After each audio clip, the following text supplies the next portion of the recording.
Entering the threshold of this meticulously crafted, diminutive dwelling instantly transports the visitor to a defining epoch in American aesthetic history.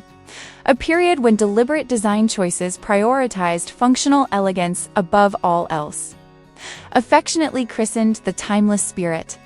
Contemporary sanctuary, this ingenious compact residence mounted on a chassis serves as a brilliant physical manifestation of the core tenets of mid-century modern MCM design, forcefully articulating the notion that embracing a minimalist lifestyle requires zero compromise on either personal flair or luxurious sophistication.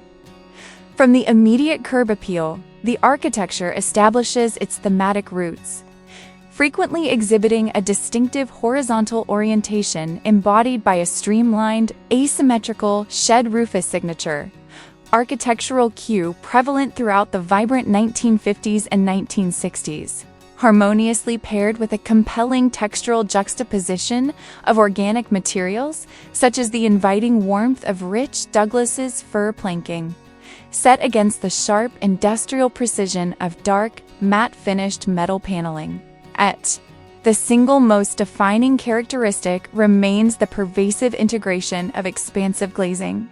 Colossal fixed-pane windows and even uninterrupted wall-to-wall glass sections are employed, specifically to erase the psychological barrier between the contained living space and the surrounding natural world, relentlessly washing the limited square footage with abundant daylight and skillfully cultivating the potent perception of infinite, open volume. This dedication to transparency, a non-negotiable principle within the MCM framework, is expertly utilized within this build to guarantee that the dwelling always feels refreshingly unconstrained.